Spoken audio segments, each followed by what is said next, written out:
Perjuangan melawan sebuah sistem yang betul-betul menindas harkat dan martabat jati diri dari bangsa kita, bangsa Papua. Saudara-saudara sekalian,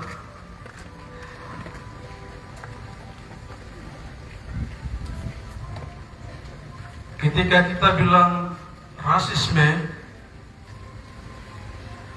kita harus ingat bahwa rasisme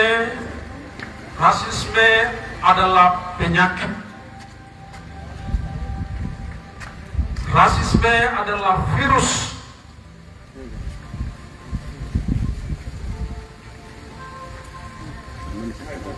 Rasisme pertama kali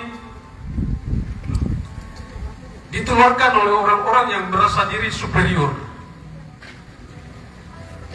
merasa bahwa ras lain lebih rendah daripada rasnya, merasa bahwa ras yang lain lebih primitif, terbelakang dari yang lainnya.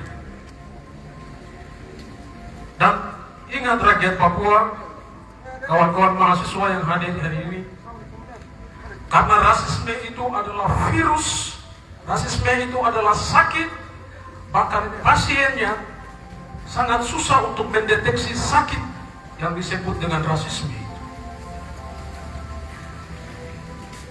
Rasisme didukung oleh ilmuwan, pertama kali di Eropa, di Amerika, dibenarkan oleh ilmuwan. Orang-orang ilmuwan menyatakan bahwa secara biologis orang kulit putih jauh lebih terhormat, jauh lebih cerdas daripada orang-orang kulit hitam, daripada ras-ras yang lain.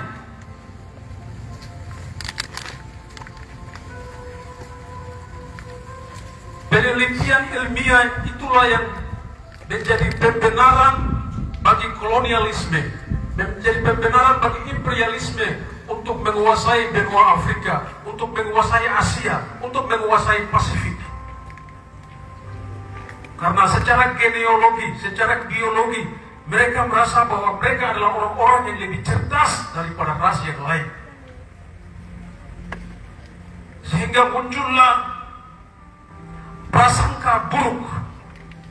prasangka buruk terhadap bangsa lain, ras lain, bahwa bangsa dan ras yang lain adalah orang-orang yang terbelakang, primitif, orang-orang yang kelas bawah, orang-orang kelas 2, yang harus ditundukkan, yang harus dijajah, yang harus dikuasai, yang harus dibangun, yang harus dieksploitasi, yang harus menjadikan mereka sebagai budak.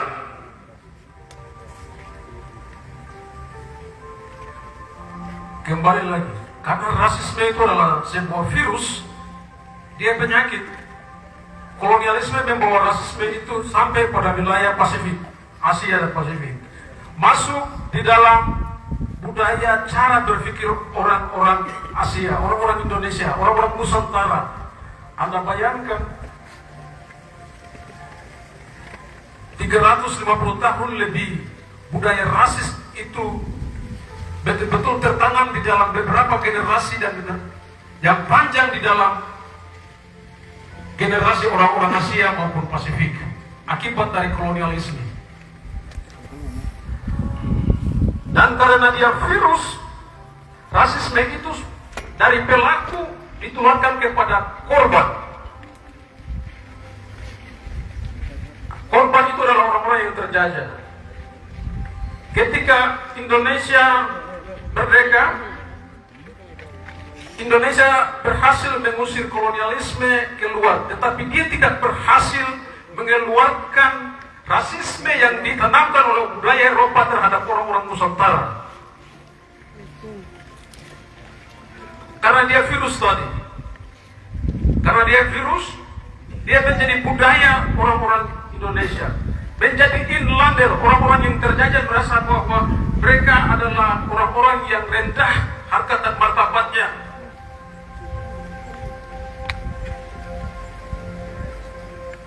Saudara, saya harus bicara ini untuk menyampaikan bahwa penyakit rasisme itulah yang menyebabkan Soekarno pada Trikora menyampaikan bahwa ras lain, bangsa lain, termasuk bangsa Papua tidak berhak. Mereka adalah bangsa boneka yang tidak berhak untuk menentukan nasib politik mereka sendiri. Itu adalah prasangka rasis. Berasa bahwa orang-orang dari bangsa lain, bangsa Jawa, bangsa Melayu, berasa bahwa orang-orang Papua belum maju, orang-orang Papua masih primitif, sehingga mereka harus ditundukkan, mereka harus diatur, mereka harus dibangun. Nah, apa yang mereka buat? Bangsa dan negara yang sedang dipersiapkan oleh orang Papua tahun 1961 dianggap sebagai bangsa boneka dengan prasangka buruk bahwa orang Papua tidak bisa bernegara sendiri, berbangsa sendiri.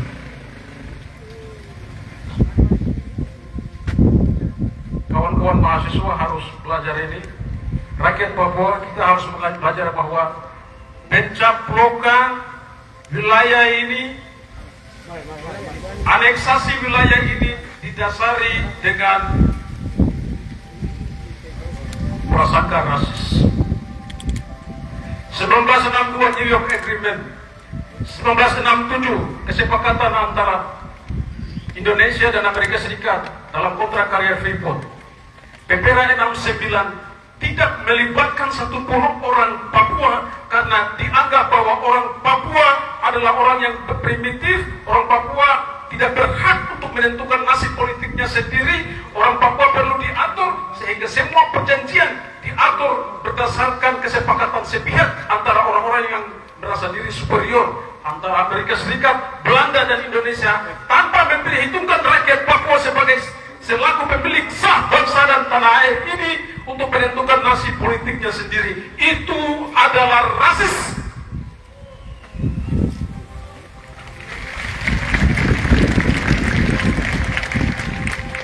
Ingat bahwa penyakit ini tidak sembuh di abad yang sudah maju, di mana ilmuwan sudah membuktikan bahwa secara genealogi, secara biologis, secara sosial, rasisme yang disampaikan oleh peneliti-peneliti Amerika Serikat, oleh Jerman, Eropa, bahwa ras lain itu ras yang lebih rendah, sudah dibantah, sudah dipatahkan bahwa semua ras memiliki potensi yang sama, memiliki ukuran otak yang sama untuk maju, untuk cerdas, untuk memimpin dirinya sendiri. Jadi ingat bahwa secara ilmu, secara ilmiah sudah membuktikan bahwa semua ras di dunia ini memiliki kesempatan yang sama, punya peluang yang sama untuk maju. Sama dengan bangsa Papua, kita punya hak untuk berdiri menentukan nasib kita sendiri, mengatur diri kita sendiri.